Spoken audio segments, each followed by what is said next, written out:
ভাবুন এমন এক জায়গা যেখানে শীত শুধু ঠান্ডা নয়, শীত মানে প্রতিদিন মৃত্যুর মুখোমুখি দাঁড়িয়ে থাকা, যেখানে নিঃশ্বাস নিলে মনে হয় বুকের ভিতর বরফ জমে যাচ্ছে। সূর্য উঠে ঠিকই, কিন্তু উষ্ণতা দেয় না। তাপমাত্রা নেমে যায় -50 ডিগ্রি সেলসিয়াসে, আর চারপাশে শুধু সাদা বরফ আর নিস্তব্ধতা। রাশিয়ার উত্তরের এই অঞ্চল তাইগা।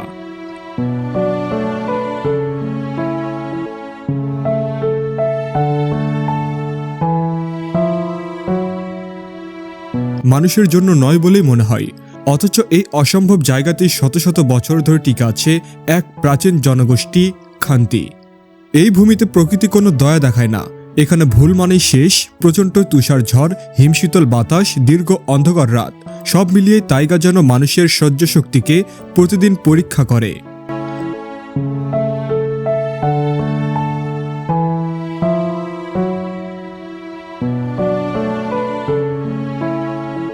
আধুনিক শহরে মানুষ এখানে কয়েক মিনিটের বেশি টিকতে পারবে না, কিন্তু খান্তি মানুষ এখানেই জন্মায়, এখানেই বড় হয়, এখানেই জীবন কাটায়। প্রশ্ন একটাই, কিভাবে তারা এখনো বেঁচে আছে?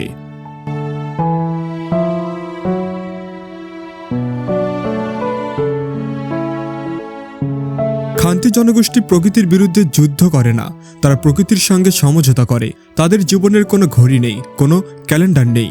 সময় বোঝা হয় নদীর বরফ দেখে, বাতাসের গতি বুঝে, আকাশের রং দেখে।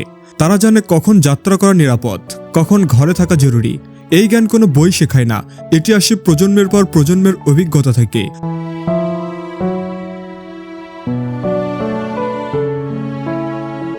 তাদের ঘর কোনো আধুনিক দালান নয়, কাঠ, পশুর চামড়া আর বরফ দিয়ে তৈরি ছোট্ট ছোট্ট আশ্রয়।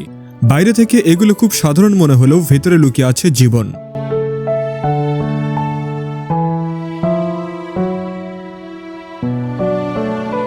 ঘরের মাঝখানে সারাক্ষণ জ্বলে আগুন। এই আগুন শুধু শরীর গরম করে না, এই আগুন তাদেরই অস্তিত্ব। আগুন নিভে গেলে জীবন থেমে যায়, তাই আগুনকে তারা সন্তানের মতো আগলে রাখে। এই চরম পরিবেশে খান্তি মানুষের সবচেয়ে বড় সমস্যা হলো রেইনডিয়ার। এই প্রাণী তাদের কাছে শুধু পশু নয়, বরং জীবনের অংশ। রেইনডিয়ার তাদের খাবার দেয়, পোশাক দেয়, যাতায়াতের ব্যবস্থা করে। তুষারের ওপর দিয়ে চলার জন্য রেইনডিয়ারই তাদের বাহন। তার চামড়া দিয়ে বানানো পোশাক শরীরকে বাঁচিয়ে রাখে হিমশীতল বাতাস থেকে। তার মাংস ক্ষুধা মেটায় দীর্ঘ শীতে।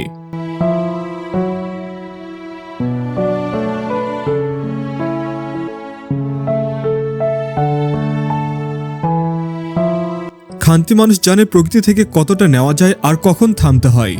তারা কখনো অকারণে কোনো প্রাণী হত্যা করে না।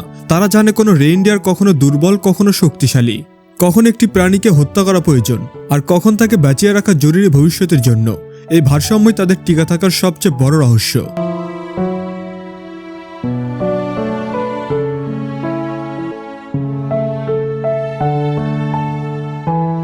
টাইগার গভীরে শিকার করা এখানে কোনো শখ নয়, এটি বেঁচে থাকার নিয়ম। বন্দুকের শব্দ নয়, নীরবতাই তাদের অস্ত্র।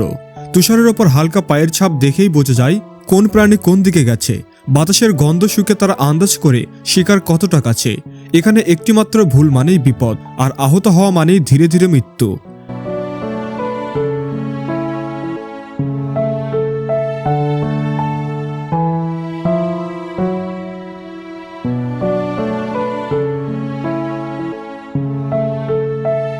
খাবারের জন্য খান্তি মানুষ পুরোপুরি নির্ভর করে প্রকৃতির ওপর। গ্রীষ্মের অল্প সময়টুকুতে যা পাওয়া যায় তা দিয়ে কাটাতে হয় দীর্ঘ শীত। মাছ শুকিয়ে রাখা হয়, মাংস বরফে জমিয়ে সংরক্ষণ করা হয়। কখনো কখনো দিনের পর দিন একই খাবার, তবুও কোনো অভিযোগ নেই, কারণ তারা জানে এই পরিবেশে বেঁচে থাকাই সবচেয়ে বড় আশীর্বাদ। এই শীত শুধু শরীরকে নয়, মনকেও কঠিন পরীক্ষার মুখে ফেলে। দিনের পর দিন সূর্যের আলো দেখা যায় না, চারপাশে শুধু বরফ আর গভীর নীরবতা। এই নিঃসঙ্গতা অনেক মানুষকে ভেঙে দিতে পারে, কিন্তু খান্তি মানুষ একা থাকে না। তারা প্রকৃতির সঙ্গে কথা বলে, বাতাসের শব্দে তারা পূর্বপুরুষদের কণ্ঠ শুনতে পায়।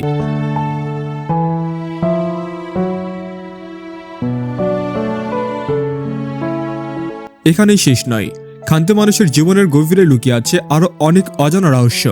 খান্তি মানুষের জীবনের প্রকৃতি শুধু পরিবেশ নয়, প্রকৃতি তাদের বিশ্বাস। নদী তাদের কাছে মা, বন তাদের কাছে আশ্রয়, পশু পাখি তাদের আত্মীয়। তারা বিশ্বাস করে প্রকৃতিকে অসম্মান করলে প্রকৃতি প্রতিশোধ নেয়। তাই তারা কখনো অপ্রয়োজনে গাছ কাটে না, কখনো অপচয় করে না। তাদের প্রতিটি কাজের পেছনে রয়েছে সম্মান আর কৃতজ্ঞতা। এই অঞ্চলে আধুনিক চিকিৎসা নেই, হাসপাতাল নেই, কিন্তু খান্তি মানুষের নিজস্ব চিকিৎসা ব্যবস্থা আছে। তারা জানে কোন গাছের পাতা জ্বর কমায়, কোন শিকড় ব্যথা সারায়। তারা জানে কিভাবে তীব্র ঠান্ডায় শরীরকে বাঁচিয়ে রাখতে হয়। এই জ্ঞান এসেছে শত শত বছরের অভিজ্ঞতা থেকে। শীতকালে যখন চারপাশ অন্ধকারে ঢেকে যায়, তখন খান্তি পরিবারগুলো আগুনের চারপাশে বসে গল্প করে। এই গল্প শুধু বিনোদন নয়, এগুলো শিক্ষা, এগুলো বেঁচে থাকার পাঠ। কিভাবে শীতকে সম্মান করতে হয়, কিভাবে প্রকৃতির সংকেত বুঝতে হয়, সবকিছু এই গল্পের মধ্যেই লুকিয়ে থাকে।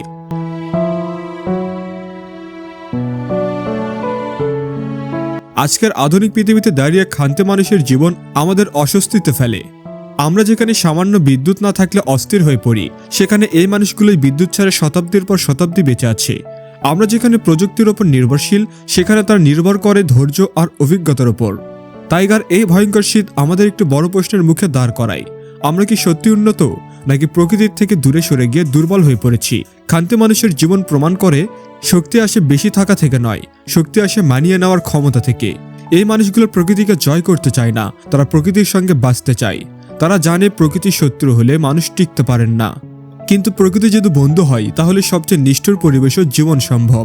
চরম শীত, সীমাহীন নীরবতা আর মৃত্যুর ছায়ার মধ্যেও খান্তির মানুষ দাঁড়িয়ে আছে।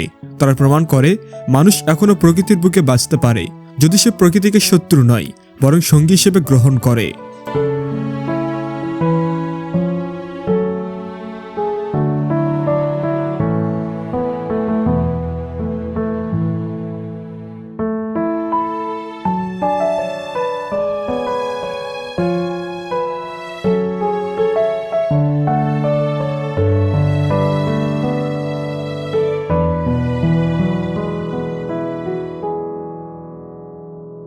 দর্শক, আজকের ভিডিওটি এ পর্যন্তই।